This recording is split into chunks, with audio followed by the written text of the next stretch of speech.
சற்று முன் கிடைக்கப்பெற்ற மிக மிக முக்கியமான செய்தி ஒன்று வெளியாகியிருக்கு. ஸ்டாலினுக்கு ஏற்பட்ட பெரிய தலைவலி.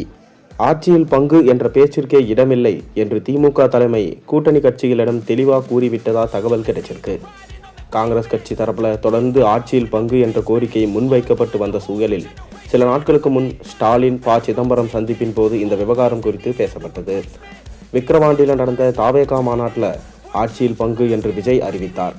அப்போது முதலே தமிழக அரசியலில் கூட்டணி ஆட்சியில் பங்கு என்ற வார்த்தைகள் தொடர்ச்சியாக ஒலிந்து கொண்டிருந்தன. விஜயின் பெரிதா யாரும் கூட்டணியில் இணையவில்லை என்றாலும் திமுக மற்றும் அதிமுக கூட்டணியில் ஆட்சியில் பங்களிக்க வேண்டும் என்ற சலசலப்பு தொடங்கியிருக்கு. விசிகாவின் நீண்ட நாள் கோரிக்கையான ஆட்சியில் பங்கு என்பது இருந்து வந்தாலும் திருமாவளவன் இம்முறை ஆட்சியில் பங்கு என்ற கோரிக்கையை வைக்கப் போவதில்லை என தெரிவித்துவிட்டார்.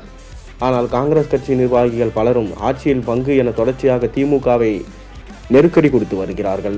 பீகார் தேர்தலுக்கு பின் அமைதி காத்த காங்கிரஸ் நிர்வாகிகள் கேரளா உள்ளாட்சி தேர்தல் வெற்றியால் உற்சாகம் அடைஞ்சாங்க. இதன் பின்னரே மீண்டும் ஆட்சியில் பங்கு அளிக்க வேண்டும் என செல்வ பெருந்தகை உட்பட பலரும் தொடர்ந்து பேசிட்டு வராங்க. இந்த விவகாரம் காங்கிரஸ் தேசிய தலைமை வரை சென்று விட்டது. அப்படி இல்லை என்றால் தாவேகாவோட கூட்டணி அமைக்கலாம் என்று சிலர் பேச தொடங்கிட்டாங்க. இந்த நிலையில தான் சில நாட்களுக்கு முன்பா அண்ணா அறிவாலயத்தில் முதல்வர் ஸ்டாலின் சிதம்பரம் சந்திப்பு நடைபெற்றது. இந்த சந்திப்பின் போது திமுகவின் நிலைப்பாட்டை ஸ்டாலின் நேரடியாக கூறிவிட்டதாக சொல்லப்படுகிறது.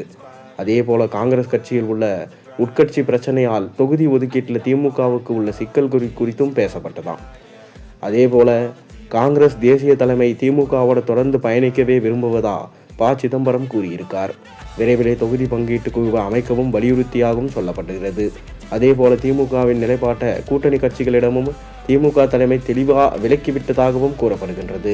தேர்தல் நெருங்கும் சூழலில் ஆட்சியில் பங்கு என்ற விவகாரம் தேவையற்ற குழப்பத்தை ஏற்படுத்தும் என்றும் திமுக தனி பெரும்பான்மை பெறாது என்று தவறான பிம்பத்தை உருவாக்கும் என்றும் திமுகவினர் கூட்டணி கட்சிகளிடம் பேசியிருக்கிறாங்க.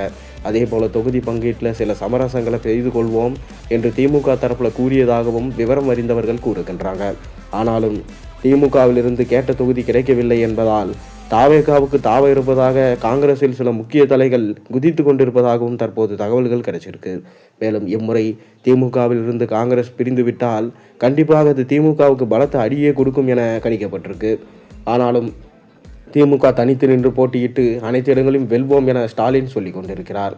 ஆனால் காங்கிரஸ் வெளியேறிவிட்டால் திமுகவில் ஸ்டாலினுக்கு மிக பெரும் தலைவலி ஏற்படும் என்றும் தற்போது அரசியல் வட்டாரங்களில் பேசப்பட்டு வருகிறது. நீங்கள் என்ன நினைக்கிறீங்க? திமுக வெற்றி பெறுமா தோல்வி பெறுமா? உங்கள் கருத்துக்களை மறக்காமல் கீழே கமெண்டின் வாயிலாக தெரிவியுங்க.